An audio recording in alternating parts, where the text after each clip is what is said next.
Today, people expose injustice with a single post, typing a few words and reaching millions in seconds. But in 1900 America, one young man sat beside a small-town store with nothing but his voice, a stack of papers, and the courage to speak truths most people were afraid to hear. In the summer of 1900, in a quiet but growing town in Ohio, 19-year-old Jacob Miller set up his small wooden crate beside the entrance of a general store on Main Street. The store itself was a hub of activity. Farmers came in for tools, women bought flour and sugar, and travelers stopped briefly before continuing their journeys. But just outside its door, Jacob created something different. He wasn't just selling goods, he was selling ideas. Jacob's setup was simple. A few handwritten pamphlets stacked neatly on his crate, a rough sign painted in black ink that read, "Truth for a penny." Most people laughed when they first saw it. Some ignored him. Others shook their heads. But a few stopped. And those who stopped rarely forgot. Jacob had grown up in the same town, the son of a factory worker and a seamstress. From a young age, he had seen the imbalance that quietly shaped life around him. The town looked peaceful on the surface, clean streets, friendly faces, church bells ringing every Sunday. But beneath that calm, there were stories people didn't talk about. Factory workers paid unfair wages, children working long hours instead of attending school, local officials making decisions that favored wealthy business owners. Most people noticed these things. Very few spoke about them. Jacob did. At 16, he had left school to work in a small printing shop at the edge of town. The job was demanding, long hours setting type, cleaning ink rollers, and operating heavy presses. But it gave him something powerful: access to words. By 19, Jacob had learned enough to write, print, and distribute his own pamphlets. He didn't have a newspaper, a large audience, or financial backing, but he had a voice, and he refused to keep it silent. Every morning, he wrote about what he saw. He wrote about a factory that reduced wages without warning. He wrote about a local landlord who charged poor families unfair rent. He wrote about children working in dangerous conditions while officials looked the other way. Then he printed those words and sold them for a single penny.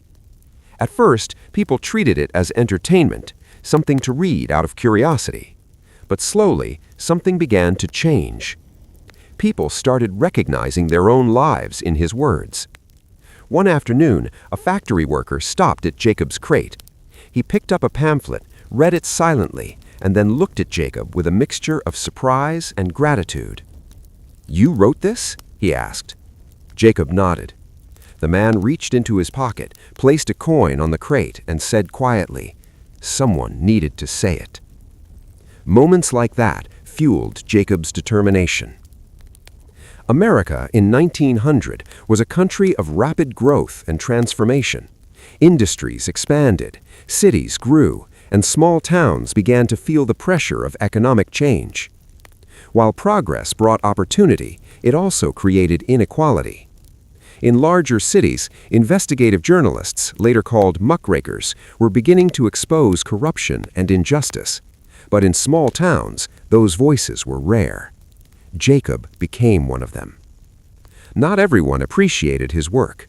Some shop owners complained that his writings created tension. Local officials warned him to be careful with his words. A few people accused him of causing trouble where none existed. But Jacob understood something important. Silence protects injustice.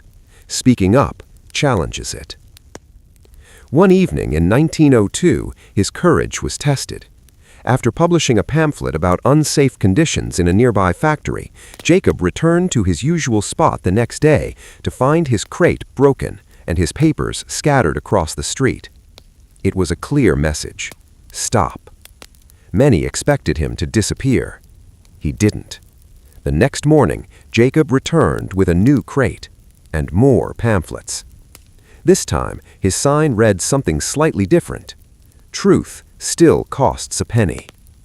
That act changed everything. People who once ignored him now paid attention. His persistence earned respect. Farmers began stopping by regularly to read his latest writings. Workers shared his pamphlets with friends and family. Even those who disagreed with him could not deny his courage.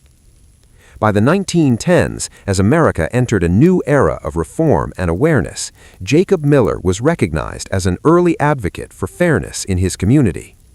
His writings were studied not just as criticism, but as a reflection of everyday life during a time of great change. But perhaps his greatest achievement was not the attention he received. It was the conversations he started. Years later, when asked why he had risked so much for something as simple as a penny pamphlet, Jacob gave a quiet answer. "Because if the truth costs nothing," he said, "people forget its value." Today, we live in a world where voices can travel across the globe instantly. But more than a century ago, in a small American town, one young man proved something timeless. You don't need a platform to make a difference. You need courage.